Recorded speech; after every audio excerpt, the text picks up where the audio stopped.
Annie de Daignac est connue comme le loup blanc. Son prénom sonne haut et fort le terroir. La rencontrer avec son troupeau est facile. Elle mène chaque jour ses brebis en pâture dans les prés ou les rangs de vignes du village de Daignac. Aujourd'hui rare, cette activité très commune dans les années 60 trouve son origine avec l'immigration de très nombreux bergers. Ils arrivent des Pyrénées. Mon père est arrivé berger transhumant en 1956. Il est arrivé en train. À l'époque, les vignobles lurtons recherchaient des fumiers de brebis pour leurs vignes. Et il y avait beaucoup de bergers qui venaient. Mon père était en train, il y avait un wagon pour mon père, il y en avait 3 ou 4 du village de Sarrance. Il y avait une vingtaine de bergers dans le canton de Branne. C'était beaucoup de la vallée d'Aspe, la vallée d'Ossau. Et ils sont restés solidaires. Quand ils arrivaient ici, ils étaient unis. Moi, je me rappelle, enfant, les autres bergers qui venaient manger à la maison, nous, on allait manger chez eux. Ils parlaient bernais, parce qu'ici, le Girondin ne parle pas bernais, et c'est des bons souvenirs, oui.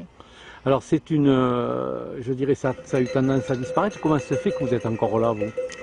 Mais parce que mon papa a eu la chance que j'ai pris sa suite, que j'aimais la montagne, j'aimais la transhumance, et voilà. Donc, les autres enfants de bergers ont cherché des métiers ailleurs, parce que les bergers, c'est travailler tous les jours, 7 jours sur 7, pas de week-end, pas les 35 heures en 2 jours, donc voilà.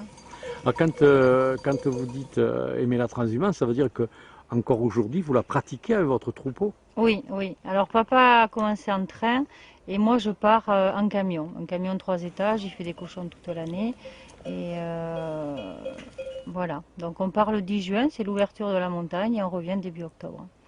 Donc on est resté sur un troupeau, vous l'avez vu, de brebis basco-bernaises, donc race laitière des Pyrénées. Donc c'est des brebis qui sont aptes à faire la montagne et qui adorent ça. Pourquoi on fait la transhumance? Alors, à la différence de mon père qui est parti parce qu'il était sur une petite exploitation à 800 mètres d'altitude où il y avait de la neige et où il fallait que les brebis mangent. Mon père est parti ici parce qu'ils étaient 2 sur l'exploitation, mon père et mon oncle, il fallait que l'un parte.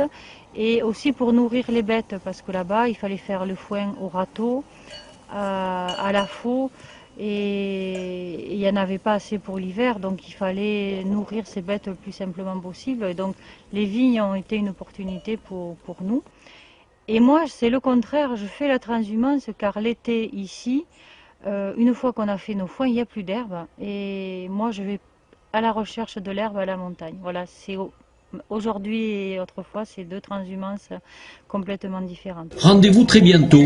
Nous irons à la découverte des productions élaborées par Annie dans sa bergerie.